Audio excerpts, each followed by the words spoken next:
जंतर मंतर पर सोनम वांगचुक का भूख हड़ताल जो है वो बड़ा होता जा रहा है। 17 दिनों बाद उनकी हालत खराब हो रही है और वहाँ लगातार नेताओं को आने का सिलसिला भी जारी हो गया है। समाजवादी पार्टी के सांसद आ रहे हैं, अरविंद केजरीवाल पहुंचने वाले हैं। अखिलेश यादव ने रिक्वेस्ट की है कि आप अनशन तोड़ दीजिए।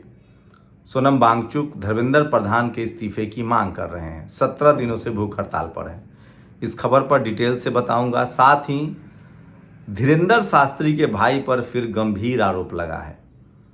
खबर है कि धीरेंद्र शास्त्री के भाई पर एक कुशवाहा समाज के युवक की गोली मारने का आरोप लगा है और साथ ही आरोप है कि वो जमीन पर कब्जा करना चाहते हैं। चंद्रशेखर आजाद की पार्टी के उम्मीदवार हैं दामोदर यादव, उन्होंने भी ये गंभीर आरोप लगाया है। भीम आर्मी और आजाद समाज पार्टी के जो नेता हैं सुनील अस्ते, उन्होंने भी इसको लेकर ट्वीट किया है और तमाम मीडिया चैनलों पर भी खबरें चल रही हैं। तो सोचिए, धीरेंद्र शास्त्री के भाई साली राम गर्ग पर पहले भी आरोप लग चुके हैं। अगर आप इथेनॉल को लेकर कोई बयानबाजी कर रहे हैं तो सावधान रहिए। सोचिए, आप जोशी नहीं हैं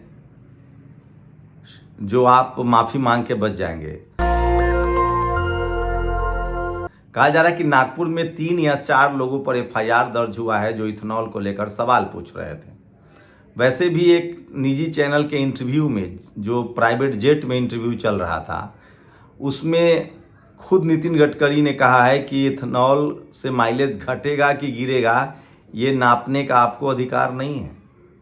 ये अधिकार तो कंपनी को है। आप जाइए, आप उनके पास मशीन होता है, वो माइलेज नाप के बताएंगे। तो ये तमाम गाड़ियों में जो एवरेज की जो मशीनें लगी हैं वो क्या गलत है, ये बड़ा सवाल है। तो इथेनॉल को लेकर बड़ी खबरें हैं, लेकिन सबसे पहले बात सोनम वांगचुक की। सोनम वांगचुक आज पिछले 17 दिनों से भूख हड़ताल पर बैठे हुए हैं। ये तमाम तस्वीरें देख लीजिए। सोशल मीडिया पर तस्वीरें जो हैं वो वायरल हो रही है। नेताओं का आने का दौर वहाँ जारी है। अखिलेश यादव ने उनसे अनशन खत्म करने की बात कही है, अरविंद केजरीवाल ने अनशन खत्म करने की बात कही है। और ये सबसे बड़ी खबर बता रहा हूँ आपको, ये जो सोनम वांगचुक हैं वो इसलिए धरना दे रहे हैं क्योंकि जिस तरह से नीट पेपर लीक हुआ था, सीबीएसई में गड़बड़ियां हुई थी, उसके बाद वो धर्मेंद्र प्रधान के इस्तीफे की मांग कर रहे हैं। तो ये सबसे बड़ी खबर है जो सोशल मीडिया पर वायरल है। और सोचिए कि एक वक्त था जब मनमोहन सिंह की सरकार थी और अन्ना हजारे भूख हड़ताल पर थे। मुश्किल से 7 या 10 दिनों का भूख हड़ताल था। उसके बाद सारे विपक्षी दल वहाँ गए थे और एक टीवी अखबार खबर दिखा रहा था, लेकिन सोनम वांगचुक की खबर नहीं दिखाई जा रही है, न इसकी चर्चा है। फिलहाल वहाँ का जो मैनेजमेंट है उसका भी समझ में नहीं आता है। वो चुनिंदा जो टीवी अखबार वाले पत्रकारों को इंटरव्यू करवा रहे हैं जो ऑलरेडी उनके आंदोलन को नहीं दिखा रहे हैं, लेकिन वहाँ सोशल मीडिया के दर्जनों पत्रकार हैं जो पहले ही दिन से तमाम प्रोटेस्ट की खबरें को दिखा रहे हैं। तो धीरे धीरे ही सही पूरे देश को पता चलने लगा है। सोशल मीडिया तक जहाँ तक रीच है वहाँ तक लोगों को पता चल रहा है कि सोनम वांगचुक जो है वो धरने पर हैं। सोनम वांगचुक वैज्ञानिक हैं और पढ़े लिखे इंसान हैं, लद्दाख के रहने वाले हैं। इससे पहले भी कई बार पर्यावरण को लेकर वो धरना दे चुके हैं। वहीं 3 इडियट्स फिल्म भी उन्हीं पर बनी थी और 3 इडियट्स के जो उसमें कलाकार हैं चतुर्लिंगम, जिनको एक विलेन के तौर पर दिखाया गया था, उन्होंने बाकायदा इसका सोनम वांगचुक से अनशन तोड़ने की अपील की है। आपको बता दें कि सोनम वांगचुक ने पेपर लीक को लेकर एक भूख हड़ताल किया है। इसकी शुरुआत अभिजीत दीपके ने की। अभिजीत दीपके बोस्टन में पढ़ते थे, बहुजन समाज के छात्र हैं। और जब सुप्रीम कोर्ट के वर्तमान चीफ जस्टिस ऑफ इंडिया ने युवाओं को कॉकरोच कहा था, उसके बाद उन्होंने कॉकरोच जनता पार्टी बनाई। उसके बाद मामला तूर पकड़ गया। उस पर सोशल मीडिया पर बड़े 25-30 मिलियन लोगों ने फॉलो कर लिया। उसके बाद अभिजीत दीपके ने अनाउंस किया कि मैं दिल्ली आऊँगा और उसी के बाद paper leak, NEET paper leak हुआ, फिर सीबीएसई में गड़बड़ी सामने आई। उसके बाद अभिजीत दीपके ने कहा कि मैं प्रोटेस्ट करूंगा, मैं जंतर मंतर पर धरना दूंगा। वो देश के कई राज्यों में गए और वहां पर छात्रों का समर्थन मिला। उसके बाद जंतर मंतर पर प्रोटेस्ट जो है वो अनिश्चितकालीन शुरू हो गया। उसके बाद सोनम वांगचुक ने कहा था कि मैं यहाँ भूख हड़ताल पर बैठूंगा और आज 17 दिन भूख हड़ताल के हो गए हैं और 21-22 दिन जो है वो इस धरने को है। तो तमाम नेता, आज भी प्रिया सरोज जो समाजवादी पार्टी की सांसद है वो पहुंची हैं। तो इस तरह से तमाम जो नेता है वो पहुंच रहे हैं और अखिलेश यादव ने सोनम वांगचुक से भूख हड़ताल खत्म करने की मांग की है। वहीं चंद्रशेखर आजाद ने भी समर्थन दिया है। उन्होंने तो कहा भी था कि अगर मेरी व्यस्तता नहीं होती तो मैं जंतर मंतर पर जाके बैठता और लाखों लोग का वहां जनसैलाब उमड़ता। फिलहाल टीवी अखबार में ये खबरें नहीं है। दूसरी सबसे बड़ी खबर है धीरेन्द्र शास्त्री के भाई जो शालिग्राम गर्ग हैं उन पर फिर से गोलीबारी का आरोप लगा है। इससे पहले भी उन पर एक दलित समाज के साथ मारपीट और गाली गलौज का आरोप लगा था। ये धीरेन्द्र शास्त्री के छोटे भाई हैं। पहले भी धीरेन्द्र शास्त्री ने कहा था कि हम उनसे सारा संबंध खत्म कर रहे हैं। तो मध्य प्रदेश में खासकर पन्ना और उस तरफ का जो इलाका है वो धीरेन्द्र शास्त्री का प्रभाव है और कुशवाहा समाज के युवक पर गोली चली है, वो इंजर्ड हैं और उनका आरोप है कि उनके जमीन पर कब्जा को लेकर शालिग्राम गर्ग की नज़र थी।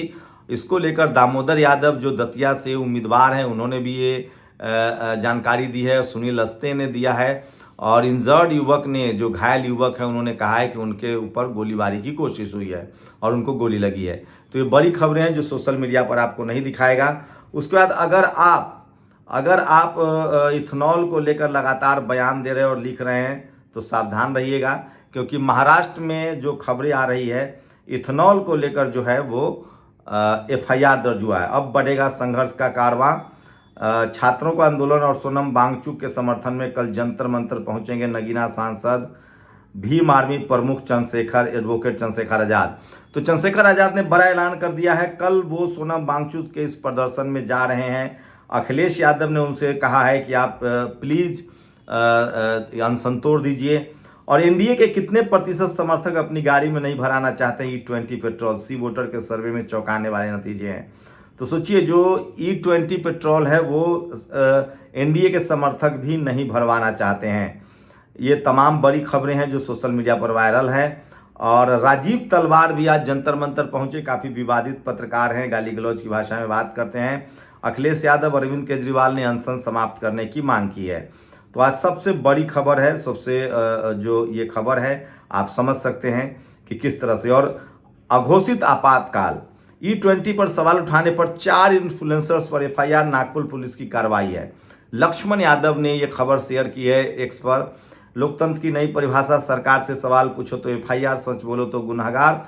और वो जो आप लोग ब्लॉग देखते हैं, एक सौरभ जोशी जो बहुत नाम कमा चुके हैं, उन्होंने तो बाकायदा माफ़ी मांग ली है। तो देखिए आप, तो तमाम खबरें हैं, लेकिन सोशल मीडिया पर सबसे बड़ी खबर है स्वरा भास्कर भी वहां पहुंचे हैं, चंद्रशेखर आजाद रावण वहां पहुंचने वाले हैं। ये सबसे बड़ी खबर है। गोविंद प्रताप सिंह ने ट्वीट किया है, धीरेन्द्र शास्त्री के भाई शालिग्राम का आतंक। धीरेन्द्र शास्त्री के छोटे भाई शालिग्राम पर आरोप है कि उसने एक व्यक्ति पर गोली चलाई है। घायल मोतीलाल कुशवाहा हैं का दावा है। शालिग्राम उसके साथियों ने पहले उसे रॉड से पीटा और फिर गोलियां चलाई है। जमीन पर कब्जा करने का ये बड़ा गंभीर आरोप लगा है। वहीं मध्य प्रदेश के छतरपुर में केन बेतवा विनाशकारी परियोजना के खिलाफ लगातार आदिवासियों का आंदोलन जारी है। वो पानी में उतरते हैं, फांसी लगाने की तस्वीरें दिखाते हैं। ये तस्वीरें हम नहीं दिखा सकते हैं, लेकिन सोशल मीडिया पर बड़ी खबरों में से है ये। और यूपी में 69,000 शिक्षक भर्ती को लेकर लगातार प्रदर्शन का दौर जारी है। सोचिए, योगी सरकार के पहले ही कार्यकाल में ये बड़ा खेल हुआ था। सोचिए 69,000 शिक्षक भर्ती का मामला है और ये 69,000 शिक्षक भर्ती में SC ST OBC के आरक्षण की चोरी हुई थी। और इसमें OBC कमीशन ने भी कहा, तमाम दबाव के बावजूद आज तक उनकी भर्ती नहीं हुई है। इसको लेकर वो लोग प्रोटेस्ट कर रहे हैं और नोएडा के कोई भी मीडिया चैनल नहीं दिखाएगा जो इस सोचिए। तो केन बेतवा परियोजना को लेकर जो आदिवासी समाज है वो लगातार जो है वो धरना प्रदर्शन कर रहा है। ये वीडियो सुन लीजिए। दामोदर यादव ने कहा है कि किस तरह से बड़ा हमला करने की कोशिश की गई है। अभी पता चला है कि शालिग्राम गर्ग धीरेन्द्र शास्त्री जिसको बोलते हो, उस धीरेन्द्र शास्त्री का भाई है, सगा छोटा भाई शालिग्राम गर्ग भूमाफिया है। गुंडागिर्दी करके शोषित, वंचित, दलित और पिछड़ों की जमीनें हथियाता है। और आज भी एक जमीन को हथियाने गया था, मोतीलाल कुशवाहा से उसका विवाद थोड़ा सा हुआ मुंहबाद और उसने गोली मार दी धीरेन्द्र शास्त्री के छोटे भाई ने उस कुशवाहा भाई को। वो गंभीर हालत में है, भर्ती है। कब तक मेरे भाइयों, पिछड़े वर्ग के भाइयों, खासतौर पे कुशवाहा समाज के भाइयों, आप भी सोचो, कब तक ये मनुवादियों की हम चप्पलें उठाते रहेंगे? कब तक ये सामंतशाही राजा आजा महाराजाओं को झेलते रहेंगे? इसीलिए कहता हूं, आदरणीय चंद्रशेखर आजाद जी कहते हैं, वही मैं कहता हूं, एक बार अपनी ताकत तो बनाओ। ये जो चप्पलें उठवा रहे हैं, ये चप्पलें छोड़ के भागेंगे और भागने भी लगे कुछ लोग। देख रहे हो आप नजारा। मैं मांग करता हूं छतरपुर के एसपी से तत्काल प्रभाव से धीरेन्द्र शास्त्री के छोटे भाई को गिरफ्तार करें। बच नहीं पाएंगे ऐसे लोग जो हमारे गांव गरीब किसान को टारगेट करने का काम कर रहे हैं।